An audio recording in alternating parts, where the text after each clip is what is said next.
I am beating every N64 game, and I mean all of them. The twist is, the next game I play is randomly selected, so I have no clue what's coming next. This is the journey to beating every N64 game.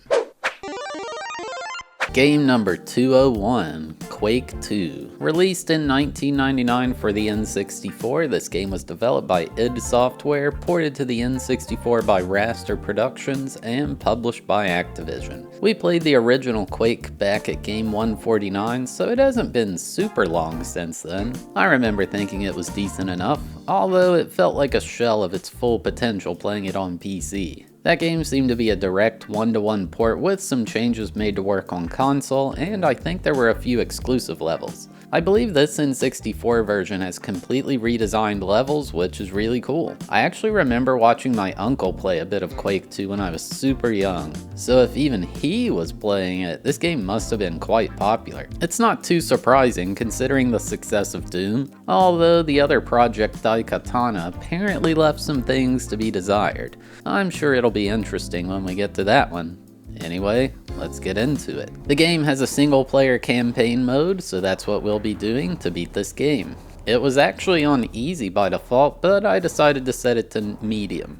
It showed this map screen of some kind of space system saying we were entering Strogg Outpost. Here's me shooting my first dude. The movement animations by them are pretty neat. I also wound up jumping in the water and found my first secret area. Wasn't super hidden, to be honest. This follows the classic format where there are a set amount of enemies in a level as well as so many secret areas. It had 3 control schemes. Turok style where you move with the C buttons and aim with the joystick, GoldenEye style where you move forward and backward with the joystick, strafe with left C and right, and look left and right with the joystick while up and down with the C buttons. Then there was this weird style where you move forward and backward with L and R. It's good if you have 3 hands, I guess. I went with GoldenEye style for this playthrough. I think it's cool how the enemies shoot 2 last shots after you've killed them. It'd be kinda funny to die to that. Blowing up a barrel destroyed this wall, leading me to a new gun, the Super Shotgun. I had that, along with a regular shotgun and a blaster which had infinite ammo. I believe the Super Shotgun just uses 2 shells at once. And going into this elevator was the end of level 1. Well, that was extremely fast. I apparently killed every enemy there and found 3 out of 4 secrets. Must have been a tutorial mission because that was incredibly easy. Level 2 is the Central Complex. This game runs so dang smooth on original console. I swear, this kinda looks like emulator footage, but it's not. This jacked trooper is a bit tankier. Time to bring out the Super Shotgun. Also, this dead guy has flies hovering around him. Gross. I found a machine gun a bit earlier. Looks more like a submachine gun to me. Also, some explosive charges. I had to destroy a security terminal as part of my objectives with it. In this secret area that's more just looking around the corner, there was adrenaline. I think it fully heals you. Usually in these old shooters, the game can get way easier depending on how many secrets you find. I planted the bomb and it just started counting down. Oh god, run! I gotta say, that was a bit underwhelming. But objective complete and time to leave. I wanted to get this secret armor and I learned here that Quake guy has a really big jump and there's also fall damage. Okay, looking into it, apparently this guy's name is Bitterman. I never would have guessed that one. Anyway, there was a half armor back here. Gonna want to have as much of that as I can. I have no idea how hard this game will get. Just past there was the portal to the exit. Nice, 2 levels down in 18 minutes. If this were Turok 2, we'd nearly be out of the first room of level 1. Level 3 is the Intelligence Center. There are these robot guys trying to melee me, but I'm way faster than them, so they're easy to avoid. Quite tanky they are. I decided I'd try out this new grenade launcher I found. It's solid damage, but I was definitely paranoid about blowing myself up. The game was certainly getting a bit harder now too. I think there were like 6 enemies in this one encounter. I'll take this time to talk about the graphics and audio. The graphics are pretty good. I noticed there's just a lot of blue around. The player and enemies look a bit higher res than the level textures, and that's okay. It's very dull, but with bright lights scattered around. Lots of reds, blues, and greens standing out. The game runs so smooth. As far as a shooter goes, this one felt amazing to play on N64. No real lag at all, and I believe it's running at 30 FPS on original hardware. The music's quite unique, I'd say. Rather than songs, it's more just like ambience, making it feel like a horror game. You don't really notice it too much, but it fits in nicely.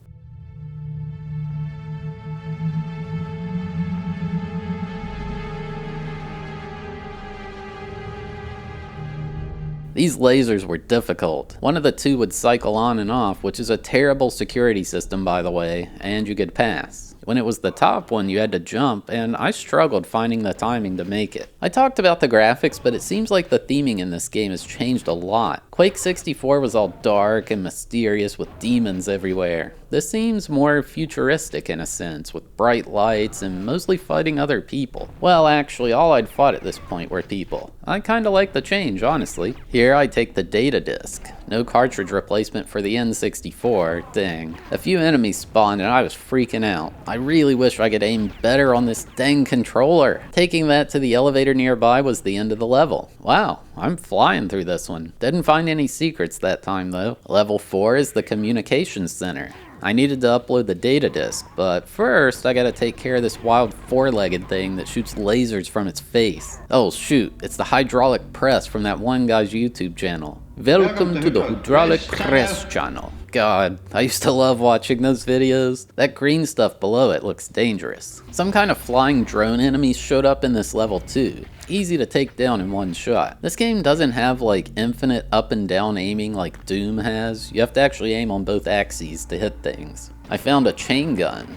Pressing the shoot button once forces it to fire 10 bullets. Jeez, in this economy? Okay, so like, never let this guy shoot you. I almost died in an instant. And then I did have my first death immediately after that. Just like Quake 64, there's no saving mid-level. It's really frustrating, but at this point, I guess I'm used to it. After that death, I found a secret with a silencer. I figured it was just for the blaster, but nope. Apparently even this chain gun makes no noise. Jumping from this ledge gave me the environment suit, presumably giving me 30 seconds of immunity to the poison. With this, I dove under the hydraulic press, finding a mega health, and immediately got obliterated by the press. Nothing survives that thing. This time I waited for it to go back up, but still, I was too slow. What the heck, man? I decided to give up on that after dying again, only to die yet another time to the grenade guy. I guess this level is the difficulty spike, huh? Oh my god, I'm an idiot. There's a button to deactivate the press. No wonder it felt impossible to get out of there in time. Okay, this time I got the mega health safely. Plus 100 and allows me to overheal. Aw man, I just noticed it makes the health slowly tick down as it's over 100 though. Need to sprint to some dangerous area. Alright, time to place this data disk. Some satellites popped up and I was now prompted to teleport out. The portal was just down the hall, another one down. Level 5 is orbital defense. There's now this giant in a mech suit,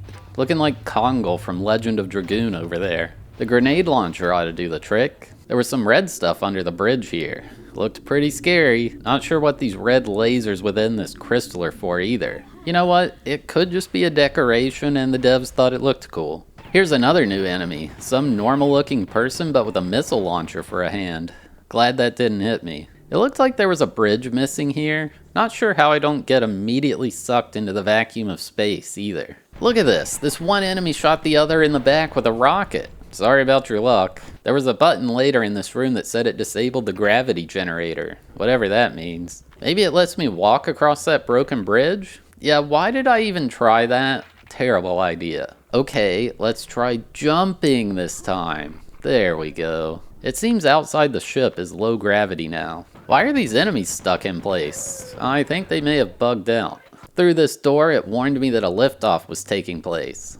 Okay. It didn't affect me at all. Not sure what that was about. Another one of those mech guys. Oh god, I shot the grenade in the worst possible spot. It bounced directly back to me, jeez. This next room had 3 explosive charges I needed. Guess I don't need them here. This elevator was the end of the level. Level 6, docking station. The low gravity is still in effect, which I didn't really like. And I've got to kill these flying imp things. Could things get any worse for Quake guy? I mean, Bitterman. See what I mean? This jump to the body armor is way too hard when you jump 69 feet in the air. Wow, I can't actually believe I made that. Here's another mech, but it's completely robotic legs, a wrench on one hand, and a rocket launcher on the other. It seems this game replaced most of the demons with robots. I like it. Oh, that's not a rocket launcher, it's more some kind of laser gun, like that one in Halo 3. Jeez, the splash damage from grenades extends way further than you'd think. That's it, time to bring out the big guns. Seriously, look how big it is. The rocket launcher is iconic in Quake games. Maybe I should have aimed a bit better here though. Yet another death. Okay, here's one of the things I need to plant these explosives on. There were some shields in the initial room that this should bring down. Wait, nope, some computer that I activated with my back turned them off. How'd he manage that one?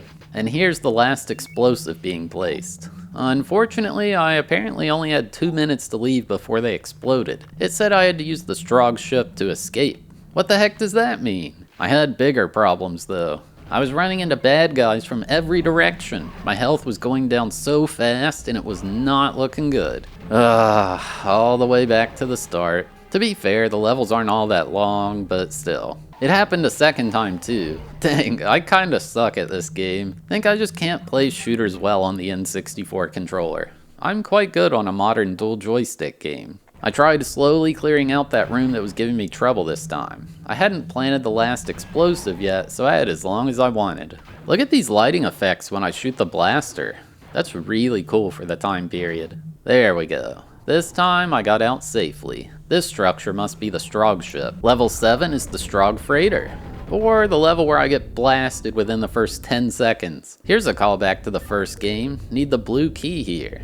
These colored keys were everywhere in Quake 64. The walls in this area look kinda like Facility in GoldenEye. It's weird to see tiled wall amidst all this futuristic stuff. Just felt like showing you another death. I died a lot. I was trying to find the navigation systems to make this thing head to the Strog moon instead. Got yet another new weapon, the Hyper Blaster. It uses different ammo from the other machine guns, which is amazing. I'd been running out of ammo a lot in this playthrough. Although, I don't like how much the screen shakes when you use it. Oh my god, dude, these laser guys hurt so much. I can't imagine this game on hard. Finally, past that big guy.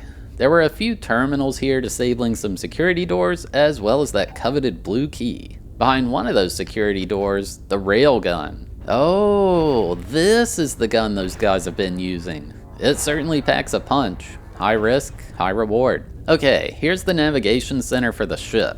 Now I guess I've got to head to the cargo bay. Oh, I guess it was literally right below here. Well, that's another level down. Level 8, the cargo bay. Look how this guy just completely explodes when hit by the railgun. Pretty sick.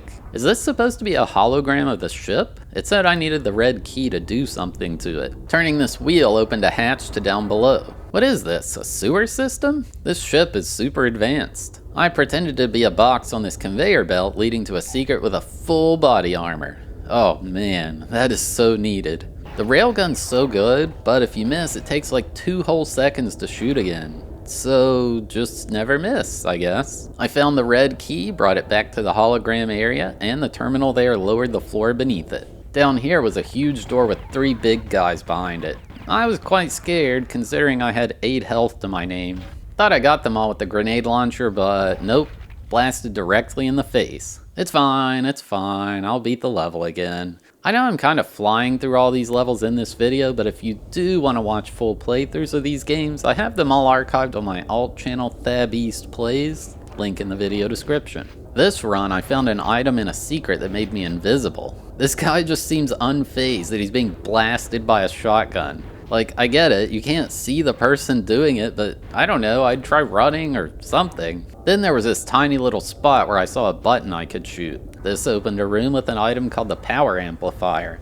In the first game, it was just quad damage. I like that name better. I didn't get much use from it, but I at least got to kill someone. Okay, let's try that again. I genuinely have no idea how none of those grenades hit me, but I'm glad they didn't. Alright, this cable car looking thing is our ticket out of here. On to level 9, the Zaxite Mines. Man, talk about a completely different aesthetic. Guess our escape pod or whatever landed on this new planet. Why is this guy just sprinting face first into that wall, moron? Or maybe I'm the moron. I got stuck facing this pillar, like I literally couldn't move. It's like the guy behind me had his gun pinned against my back. This room was covered in ice. Ice physics in a Quake game. Who would have thunk it? What is this thing? A Zergling? You're in the wrong game, pal. Also, why are you floating? This was the first time I noticed the frame rate drop. I think it's cause of this weird waterfall thing in the middle of this room. What is that supposed to be anyway? Some bougie water fixture they'd have at a hedge fund building lobby. Venturing further in, this switch disabled the geostabilizers. Well, that certainly sounds dangerous. It does say the emergency exit was open, so I guess that's nice. There was some loot frozen under that water fixture. Never did figure that secret out. Oh well. This level was the most linear one so far. I like it way better than the Quake 64 design.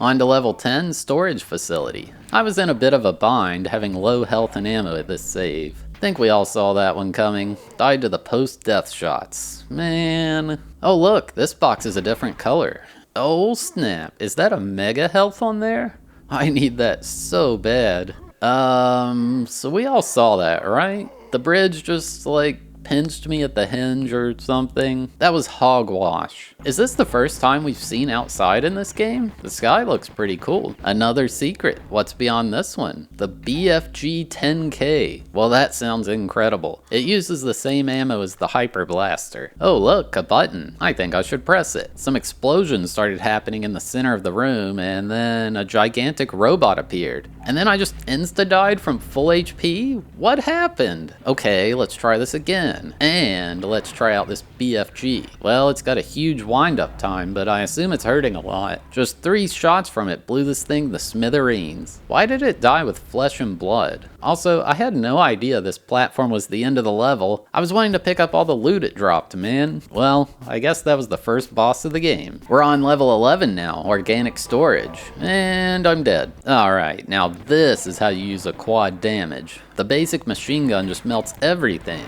That's what's up. Something about this area reminds me of the levels in Quake 64. I think it's all the elevators near each other. I wonder how long apart these levels were designed from each other. That would be interesting. I died several times in this level. I'm not showing most of them, but just know there were dozens. Further in, there was a security terminal, presumably opening the security doors. I like how if you start moving as soon as you shoot the railgun, it looks like a run animation from Call of Duty. I just kept dying, man. Even to my own grenades. Why would I jump down there? Finally though, I got past that part. Even found a cheeky little secret area with a full body armor for the road. That was the hardest level so far, my goodness. Just something about that drop off kept getting me killed. Level 12, the processing center. The game is struggling a bit with processing the frame rate due to this conveyor. Honestly, these levels are really starting to blend together for me. Don't get me wrong, I like the look of them. It just would be nice to have a bit more variety. There was a power core past here which took the secondary power systems offline. I guess here I accidentally inserted the power core which activated a crate mover. I'm sure I need that to progress. With it, I was met with a strange computer that had the yellow key inside for some reason. I was low health and really wanted this secret to heal up, but I saw no way to get there. I tried the infamous rocket jump. It didn't go well. That was somehow an even worse attempt. I give up.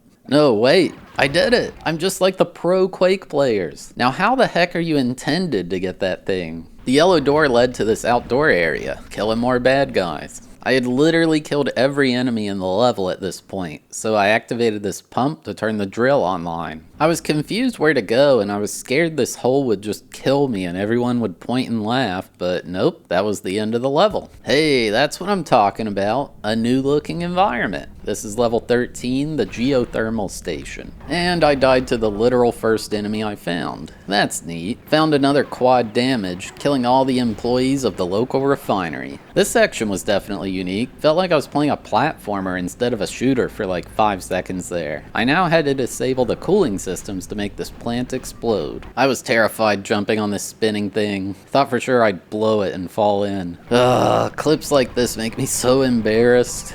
Give me either dual joystick or a keyboard mouse and I crush that guy, trust me.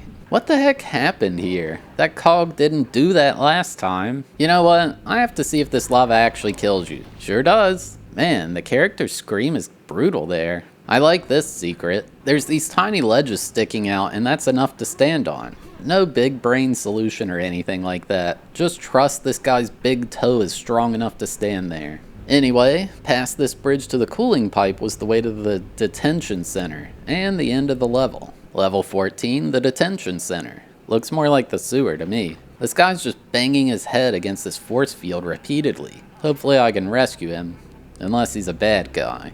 Then hopefully I can kill him. There was a yellow key next to this room with a cage containing like 10 prisoners over a hole. I climbed up and found a neat button. What's this one do? Oh god, it's dropping them in the lava. I'm so sorry. I thought it would open a door or something. Oh wait, actually this was worth it. The heat from the lava fused them all into a singular body armor. Thanks guys. Look, you all would kill these guys too, alright? Don't try to act like you wouldn't. A segment of those tiles is highlighted weird. Seems like a secret. Never did figure it out though. This area seems quite unsafe. Even the people working this prison have to deal with harsh conditions. Dang, this thing is just dropping people directly into a grinder. Well, I must admit, it's efficient to make room for new people. I was busy watching this guy get electrocuted when some enemy just appeared out of nowhere behind me. God, I hate when these old shooters do stuff like that. So unfair. I think this was the first time I've needed an explosive to progress. Maybe this wall blows up with other guns though. Are these coffins? Why are they dropping some prisoners into a meat grinder and others get a proper burial? Oh shoot, sneaking in with the coffins was the end of the level. Well, that place was depressing. Level 15 is the research lab.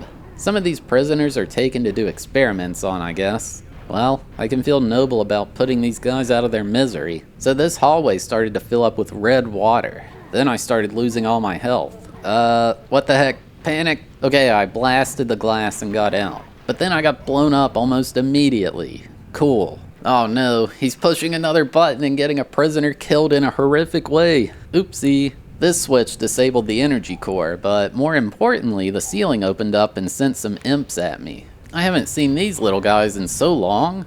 Oh my god, the elevator's janking out because this imp is stuck at the door. Get out of there. And dead. Reminder, it takes me back to the start of the mission each time I died. Probably had over 100 total deaths at this point. I turned off some phase arrays, killed more bad guys, and made my escape in the train car. Level 16, bio-waste treatment. Right away, I learned the hard way that the train tracks we came in on kill you. Alright, turn the transfer pump online, whatever that means. I killed more bad guys past there and opened the vent pipe. You know what? Why are we doing any of this anyway? What's the motive? You have to go to the game's manual to find the storyline. We're trying to stop a cybernetic organization known as the Strogg. They want to destroy Earth. We're a Special Operations Marine tasked with stopping them. Oh, okay. Not much else to say. This was a simple level. Another one down and defeating the Strogg. Level 17, access conduits. I think we're getting close to the Strogg HQ now. I'm riding this super slow lift over the poison water. Dude, another rocket jump. I'm a certified gamer now. I had drained that poison water out and could walk around there now. Pipe got stained green though. In this room, the floor blew up to reveal one of those mech things from like 800 levels ago. Well, now I've got the rail gun. Good luck, buddy. Down this dark, scary hole was the end of the level. Man, are we done yet? We've got to be near the end now. On the central structure in that solar system map thing. Level 18 is Descent to Core. It starts with this super long hallway. I tried riding this lift, but more crushing jank. Welcome to Hydro Press Channel. It does a good job of being an ominous looking area before the final encounter. Whatever this thing in the center is, it's massive. Thought I had to jump on this little notch here. Well, it might work if I didn't suck. This was pretty cool. These little notches can be stood on to ride to the upper level. Make sure to get off in time though. But yeah, it's just a bunch of hallways and lifts like that. I don't know who this guy is, but he got completely vaporized. Looks fun. I think I'll try it myself. Oh, that's the end of the level. Let's do this. Level 19, the Command Core. At the start, there are like 1 trillion health and ammo pickups. That's always a good sign. This portal here looks like a fun time. I went through and hey, there's that guy that got vaporized earlier. He wasn't really doing much of anything though, just letting me unload on him with the railgun. Well, that was easy. Oh god, a flying one spawned in. No, take it easy on me. I guess now is as good a time as any to bring out the BFG. Oh wow, maybe I shouldn't let that attack hit me. I died instantly. Okay, there we go. Flying guy down. Even if I'm only on 1 HP. There's a good bit of health in this room too. Oh no, it's a second flying guy. I'm all out of BFG ammo. Actually, surprised I didn't die here. Alright, that's all the Guardians down. And oh, that was actually the final boss. I thought for sure there would be like some big thing after that. It congratulated me for winning and gave me a special password. My god, you literally get 9 seconds to mark that password down. If you played this back in the day, no way you had something around to do that. Lucky I'm recording this, I guess. And after that, the credits roll. It shows all the enemies we fought along the way appearing one by one. Oh, okay, the password comes back after the credits. That's nice. Oh, even better. When you go to enter it, it's pre-selected for you. Thanks, devs. This brought me to mission 0, where it said I had a par time of 1:40. Oh wow, the devs were speedrunning all the way back then. This is a rather strange mission where the only weapon to find is rockets and the only enemies are those big guys with the railgun. Instead of like running to the end or whatever, you have to kill all the bad guys. Once you do, a boss spawns in. Okay, now this is what I was wanting out of the final mission. Wonder why they made this optional. Oh, maybe because it's incredibly difficult. How the heck are you supposed to do that in 1:40? Another big guy spawns in after the first one. Apparently all that happens if you win is it asks you to then do it with just the blaster. I don't think the par time actually gives anything. So, I rage quit. Look, it's optional, okay? You all saw the credits roll. But, yeah, that's about all there is for this one. Game complete. So yeah, there you have it. My journey to beating Quake II. I'd say this game's pretty solid. I wish there was a bit more variety in the look of the levels and maybe some more interesting objectives, but the game's fun. It runs great on original hardware and I think it looks nice too. Playing on normal was a good difficulty to provide a solid challenge while not being too punishing. There's a good variety of guns and I found myself using all of them except for the blaster, but that's because it kinda sucks. It controls well, although you're still stuck on that N64 controller, which isn't ideal for an FPS. It's also cool they made unique levels for the N64 instead of just directly porting the PC version. It makes it feel a lot more special. I believe with the Quake remaster by Night Dive Studios, you can play these exclusive N64 levels. Give it a shot if you're feeling nostalgic. I gave Quake II an 8 out of 10 for enjoyability and a 4 out of 10 for difficulty. Alright, thanks for watching, I hope you enjoyed. We had a randomized marble race to determine which game was next, so here's how that played out. Or skip to the timestamp on screen to skip straight to the game selection. Random track, Cosmic Chaos. 190 games left on the list, and there's a lot that we could get, like Buck Bumble, or Monopoly, or maybe even Jet Force Gemini, but only one can win. 3, 2, 1, go.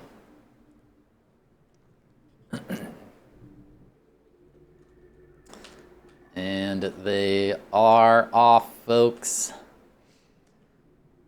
We're going to toy with the idea of going down this hole.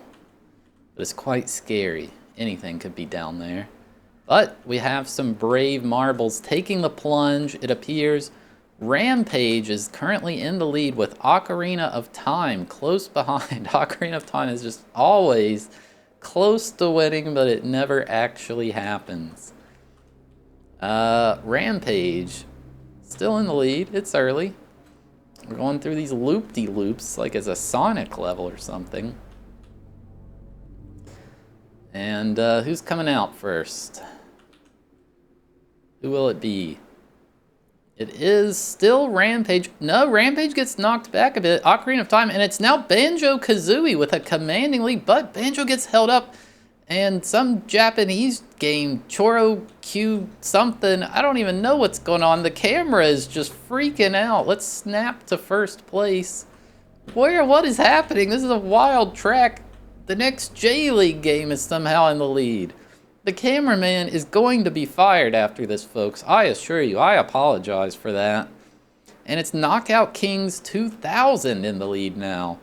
The next J-League game, no, Knockout Kings gets held up, and the next J-League game, which is Japanese soccer now, Hot Wheels Turbo Racing, Knockout Kings, Mike Piazza's Strike Zone, and it's Knockout Kings as well as Nintama Rantaro 64 Game Gallery. It's Knockout Kings 2000 still in the lead. There's not too many obstacles left. Knockout Kings 2000 currently vying for the lead, but Mike Piazza's Strike Zone as Jeopardy falls off the cliff. Hot Wheels Turbo Racing Bakusho Jinsei 64 in the lead. Bakusho Jinsei 64. We're playing that. Whatever the heck that is. Bakusho Jinsei 64 Mazese Resort. What is that? I don't know. Jinsei is life, right? Is it another life game? Maybe it's a board game? Tony Hawk's Pro Skater 3 Turok as well. What is Big Mountain 2000? I've never seen that title in my life. What is Big Mountain? How are there games that I just don't know what they are? Alrighty. Bakusho Jinsei 64 Mazase Resort. Oh, it has been decided. But yeah, if you're still here watching, you're awesome. Thank you so much. If you had a good time, consider hitting that like button, or maybe even dropping a subscription. Or hey, maybe even watch another one of these videos that's on screen now. And yeah, see you next time.